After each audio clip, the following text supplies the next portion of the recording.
guys. Welcome to Facebook and welcome to my Instagram as well. Let me just go ahead and write my Instagram profile here. Gosh, I don't even know what my Instagram profile is, but anyways, I'll leave it down the link below after my, my video podcast. But anyways, guys, hope you guys can hear me. So guys, today what I'm going to be talking about on my 28th podcast is that it is a very important issue here, which is concerning India and China's bilateral diplomatic relations. So I think you guys might be, seeing the news and everybody's kind of worried, especially, during this pandemic time. The whole bilateral relations with India and China seems to be a little bit of a problem here. But, okay, so let me just delve right into it, okay?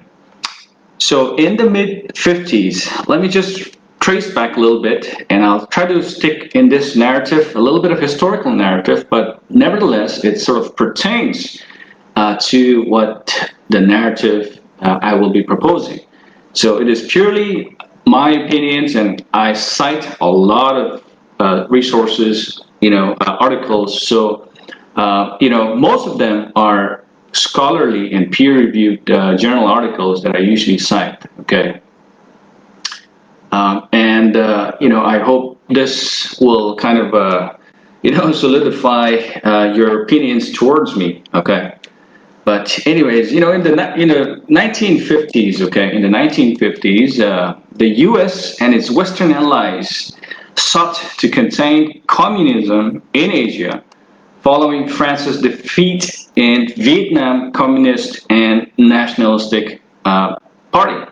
Okay, and it was in Dien Bien Phu. Okay, I'm sorry if I butchered the name, but it's part of the Vietnamese, Communist Party place.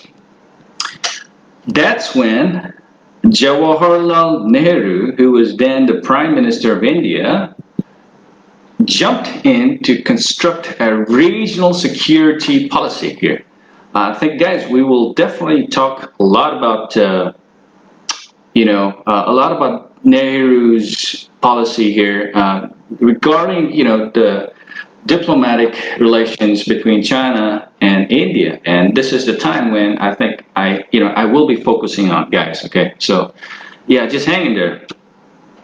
So his regional policy, okay, he was for nations to embrace a very peaceful coexistence, okay, and also his non-alignment foreign policy. Okay, this is kind of very important because diplomacy, I will reiterate again, the definition of diplomacy is, the relations between the sending state and the receiving state, whereby both of the states try to bring about peace. It could be multilateral relations as well, or government, or non-government relations. So at the end of the day, I think diplomacy is all about peace. Okay. So let's just delve a little bit into Nehru's foreign policy and his, diplomacy. So Nehru's diplomacy meant that he had the obligation to make friends with China during the Cold War era. Okay, especially among the neighboring blocs, for example, in China. Okay, and Vietnam. So these were communist, places where the Western Bloc wasn't too happy about it. So, for example, neighboring blocs partners, like I've already mentioned, had embraced the 1954 Sino-Indian Agreement on Tibet and Asia as well. Guys, if you didn't know, Tibet is also a very crucial part of this narrative here. So just hang in there, okay? I'll probably give you more details on it. So all this, Sino agreement of 1954 was going on. Okay, wait, hold on. Okay, so this Sino-Indian agreement was going on to overcome the Cold War tensions and move on with the Asian common colonial past. So we definitely had a lot of colonial past here. Okay, particularly among the Asian countries. So his hopes of so this is, I quote, okay, his hopes of transcending Cold War divisions received a boost at the Bandung in April 1955 when 29 Asian and African countries gathered to discuss issues of common concern, unquote. So this article, I'm going to cite a lot on this article, okay? And yes, I found other resources as well. I use a little bit of a Wikipedia, for just general knowledge. But so this article was written by Andrea Benvenite, okay. Construction, okay.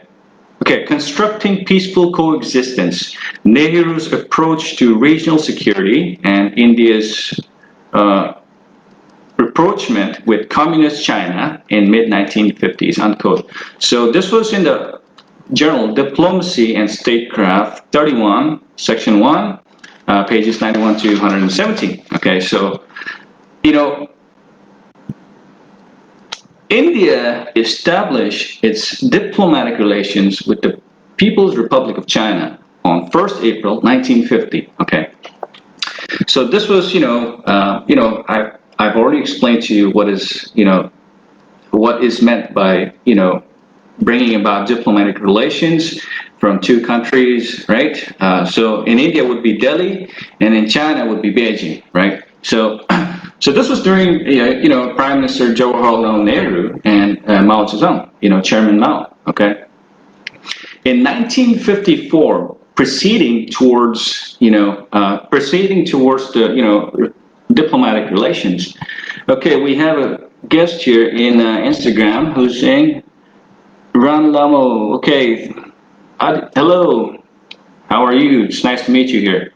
I'm doing live here. Yes, he's being very, very sarcastic in a way. Stop saying what you know, okay? Well, I go by things that I know, I don't want to say things that I don't know, which might get into trouble. Yes, I understand. That's Justin, by the way. Well, anyways, guys, I'm talking about the bilateral relations with China and India. So I'm doing live in Facebook and I'm doing live in Instagram as well, okay? Guys, I'm going to move on here. So 1954, post diplomatic relations with India and China, what happened? The 5 principles of peaceful coexistence took place, right? Yes, we have Yariba as well. We have a lot of folks around here in Instagram. Nice to meet you guys. And we have a couple of folks in Facebook as well. Okay. Nice to meet you guys. All right. Okay, so, and Abby Jamir is here as well. Thank you very much. I appreciate it. Yeah, lots of love, guys. Lots of love. Okay. So the 5 principles of peaceful coexistence was primarily based on peaceful negotiations between India and China, particularly in relations to the issue with Tibet. Okay, so this was also known as Panchsheel Treaty. In Sanskrit, it would mean Panch means 5, and Sheel means virtue. Okay, so these were 5 virtues that the two countries decided to work towards it, and it was established as a formal codification in treaty form. Guys, I actually already spoken to you a little bit about the treaties in the United Nations. Okay, this is the Charter of the United Nations. I recommend you guys to have it here. This is very handy. You can put it in your, coat, in your pocket, or wherever if you ever need any reference. So, anyways, it was in a form of a treaty. Okay. So this was actually enunciated in a preamble of the agreement. Okay, so this was a lot of exchange of notes, communique, diplomacy, statecraft, and all that kind of stuff. So particularly, this 5 peaceful coexistence policy was based on trade and security, okay, between the 2 Asian giants, okay. And it was an intercourse between Tibet region of China and India, okay, which was signed at Peking in 28 April 1954, okay. So, the core aspect of the principle was non-interference in in other internal affairs. Okay, so these were pretty much to respect the integrity of a nation state, and their policies and whatnot. So I'll give you a little bit of rundown about the 5. Thank you very much, Junkat. I appreciate it very much. Abby as well, and every one of you. So, and yes, I got a couple of likes in Facebook as well. Esther, Diana, Catherine. Okay, nice to meet you guys. So, what's the 5 principles? Okay, the 5 principles is, number 1, mutual respect for each other's territorial integrity and sovereignty. I've already spoken to you about sovereignty in the past podcast. Number 2, mutual non-aggression. Okay, this is par excellence on diplomacy, by the way. Number 3, mutual non-interference in each other's internal affairs. Okay. Number 4, quality of mutual benefit. Okay, this kind of goes to the colonial past and also the economic development as well. And number 5 is peaceful coexistence. Okay, this is another par excellence on diplomacy. Okay, so these were the 5 principles. Okay, and what was the rationale of Nehru's point of view for this? Okay. Okay, we have a couple of folks around here as well. Guys, I'm very glad that you guys actually like my video. Thank you very much. Okay, so Nehru's rationale was twofold, okay, and I'm going to quote here by this article, guys, again. So this article, again, I'm going to say it again. This is by Andrea Benvenuti, Constructing Peaceful Coexistence on Nehru's Approach to Regional Security and, and the Communist China, okay. So the two folds of Nehru's rationale on this, issue here of the 5 principles is that, number 1, find a modus vivendi, okay. You know what's a modus vivendi? Okay, in diplomatic terms, modus vivendi would be a temporary agreement or an interim agreement. Okay, guys, so interim agreement is basically a short-term agreement here. Well, thank you very much, Cindy. I appreciate it a lot. This is my first time in Instagram, guys. I usually do other apps, but unfortunately, due to the boycott of, the Chinese apps and all that stuff, I'm not able to log in there. So, yeah, I had to use Instagram. But, yeah, thank you very much. So, it was a modus vivendi, okay, with China and Tibet, and firmly commit the PRC, which is People's Republic of China, to peaceful coexistence with India, okay? As he told in the Indian Parliament lower house in May 1954, it was not a question of trusting the Chinese blindly, but of pursuing policy that would make it increasingly difficult for them to break trust, okay? So break trust is a very important thing because there's a certain legal aspect here, which is, guys, it's called, binding, okay? You have to know what's binding, okay? So we need not, okay? He added, Nehru added, he need not. We need not, he added, live in a fairy world where nothing happens.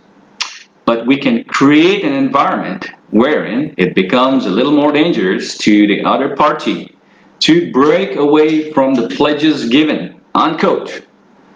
In his view, if every nation followed the principle, and I quote again, gradually an atmosphere of peace will emerge in the world. Guys, so this is unquote, this is very important, okay, because I told you, Nehru was all about peace between the bilateral relations with China and India, particularly during the 1950s when, India and China got its independence from the colonial clutches, okay. So, when the settlement between India and China reached on Tibet, this became a little bit of a big issue here. Guys, we have a lot of issue with Tibet, okay, and India and China.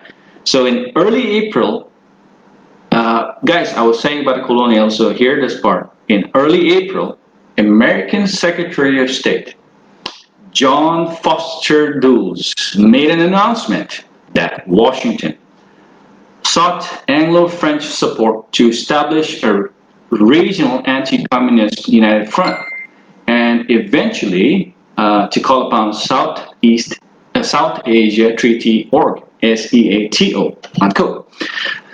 So basically, there was a lot of intervention, partly by United States and the Western allies here.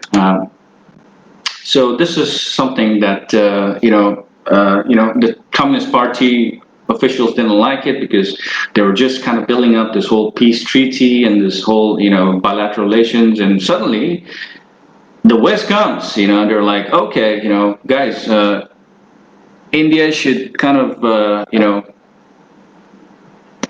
be a part of this anti-communist united front. Okay, so this is what happened here. But to our surprise, what happened here? Nehru did something very interesting here, guys, and I think you ought to know here. So we're talking about the Chinese leaders and Indian leaders. So this is part of Nehru, and we have Zhou as well. Zhou was a diplomat as well, so I won't go too much into it. But he was a premier during the Mao chairman administration. So both leaders expressed concern about the American policy in Asia. Okay, saying that India was totally opposed to American plans for South Asian Collective Defense Organization. Nehru criticized Washington right now, okay, for exaggerated fears of communism, okay, and condemned this attempt to build hundreds of bases around Russia and China. Guys, if you don't realize, Vietnam was part of the crux of this whole the Western war against Asia, okay, and you have Vietnam, you have Cambodia, you have Burma, you have all this kind of places. Yes, Tali, thank you for joining, and I wave back to you as well. Okay. So by the way, when the intervention by the West came about, we all know that this was an attempt to build, animosity between Asian nations. Okay, this was actually pretty clear by Nehru as well. And so I'll just go and quote what he said. So basically, Nehru criticized Washington for exaggerated fears of communism and condemned its attempt, okay, to build hundreds of bases around Russia and China that were bound to create an impression in the minds of Soviet Russia and China that they will be attacked, unquote. So basically, Nehru said again, the vicious circle of fear, okay, unquote. This is on page 96 in the article, by the way, but this is purely quoted by Nehru. So it was a vicious circle of fear when this happened. Okay, so finally Nehru, what he did was he viewed Sino-Indian rapprochement as a means of placing India and China back on track. Okay, so he wanted back the whole diplomacy on track. Okay. At the center of Asian politics, okay, even though this meant raising prestige of a potential rival. So China was definitely a potential rival for India. Everybody knows this, okay? Hello, Sonam Norzen. Thank you very much for joining here. Abby Jamir says something here. History does not determine your today. Really informative. Good job. Okay, thank you very much. I appreciate it. Okay. And we have student Z here as well, or student Z. Thank you guys for joining. Okay, guys, so I'm just going to ramble on here. Okay, we have Arnla and Bisatu, and we have a couple of folks around here. Yes, nice to meet you, Sonam. What I'm talking about is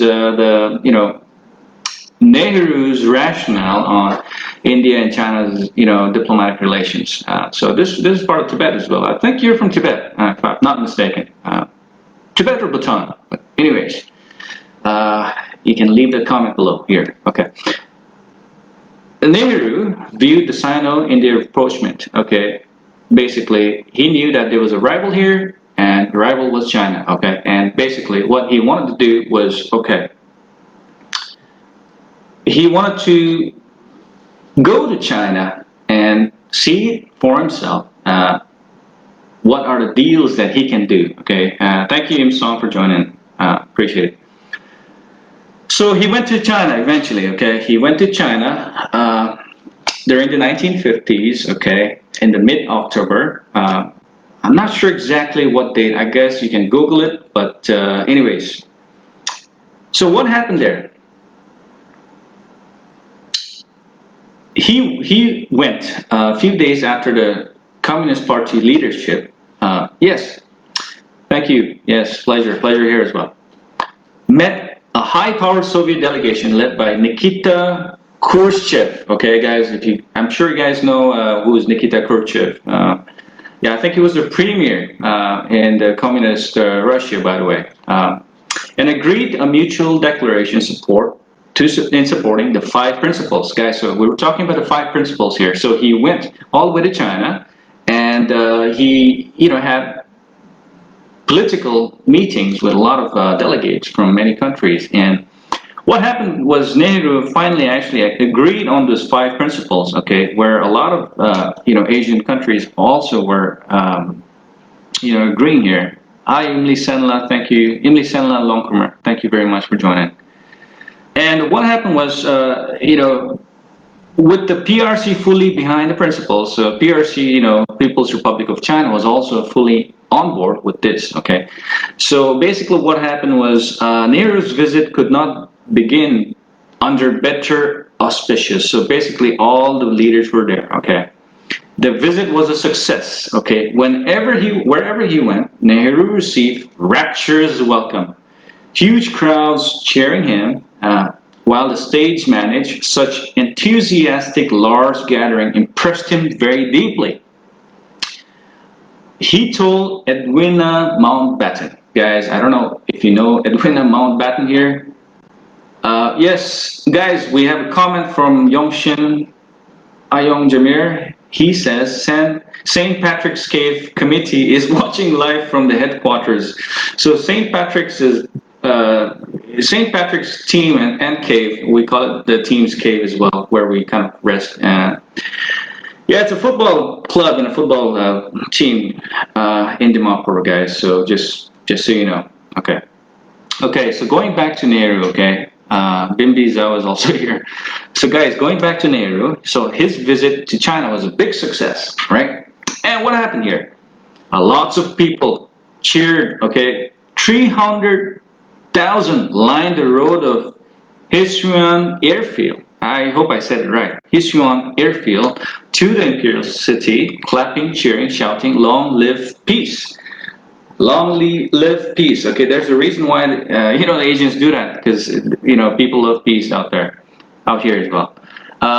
As Zhao was a diplomat who was in company. Okay, his guests made their way into town. Okay, so this was basically a very, very monumental political and bilateral success. Okay, so Nehru went. And he was just in awe by so much, respect. Okay, it's the place was Siun Airfield. Okay, I'm not sure where exactly that is, but should be somewhere in China, I think. So the whole Bandung. Okay, so I was talking to you this whole Bandung thing. Okay, wait, Bandung. Let me guess. Okay, Bandung is in Indonesia, guys, just so you know. Bandung was, I think, it was another thing as well, like Asian African group. Okay, it was kind of like lots of countries from Africa and Asia came together and decided to make this bilateral policy forward. Okay, so anyways, Bandung proved the high point of Nehru's policy of peaceful coexistence. Okay, guys, yeah. So yes, Beijing was the place where there was 3,000 people lined when Nehru went. Okay, just so you know. And so Bandung was another place where he went, where all the African and Asian countries met in Indonesia. Okay, so Bandung proved the high point of Nehru's policy of peaceful coexistence. One heavily centered on India's rapprochement, so basically India's reunion with China, okay? Although the final communique did not incorporate the five principles, endorsing instead a broader set of beliefs. So guess what? The five principles eventually, with Nehru's inputs and other countries' inputs, it became to 10 principles. Okay, in this whole Asian narrative here, guys. We have Akam Chuba as well here. We have Isukar. Thank you very much, man. It's nice to see you, buddy. Okay. Anyways, so these were all alliances. Okay, from the East. And from the African countries, yes, and I would say even Russian as well. So Nehru appeared very successful in securing these two objectives. Okay, so out of the 10, I would say Nehru put two of the objectives, which was very instrumental. Okay, so for me, like guys, for me, this whole narrative of the India-China bilateral relations, Nehru had a very softer touch. He had a very moderate touch compared to, I don't know, other, administration, okay? But I'm not going to point out any administration or whatever, okay, or any president or over the years, but I think Nehru, what he sanctified, what he solidified was a peaceful coexistence in Asia, and he wanted that, okay? For me, okay, in conclusion, guys, for me, Nehru was a very practical statesman. He understood foreign policy, foreign relations that stood for bold truths and ideas for India's interest in Asia as well. Yes, he might have miscalculated China's approach on Tibet at many occasions, as we can see. The whole, China-India war and the skirmishes that is happening right now. Yes, he might have miscalculated. Okay.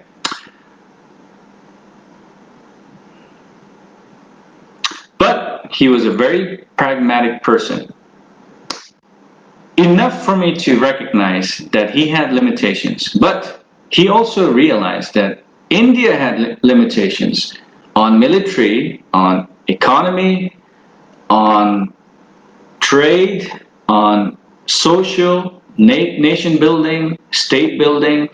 India was just rising up. India had just got its independence from the colonial clutches, okay? So he understood that. And he said, okay, I don't think it is very wise for us to, break our bones, but instead build the bones, okay? That was his position. However, his efforts in building up a peaceful relations during the echoes of colonial and Cold War tensions in Asia was a realistic calculation, and I think one cannot deny it, okay? I'm just going to wrap this up with a quote, okay, which was recorded in a conversation between Zhou Enlai, who was a diplomat, also premier of the Communist Party during Nehru's time, and Nehru, okay, during the second session, 10 p.m. to midnight, 25th June 1954. And I quote, okay, if enough countries subscribed to Sino-India plans for collective peace in Asia, America would have to participate, unquote. So I think this is a very important issue here because, China and India is kind of going about this whole,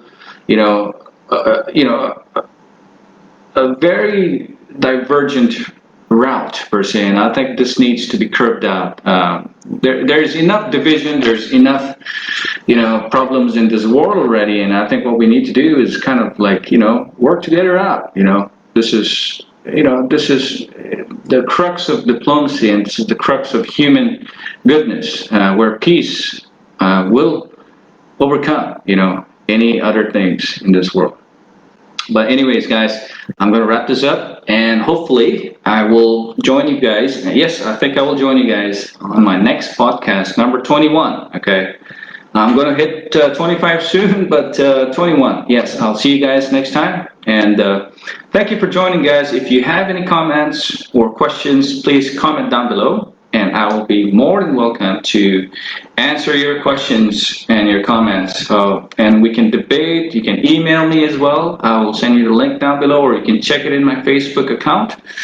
And for Instagram, you can DM me. Okay, but I'll see you guys, and have a good night for people in India, and have a wonderful day for people abroad. Okay, all right. Okay, I will see you guys soon again.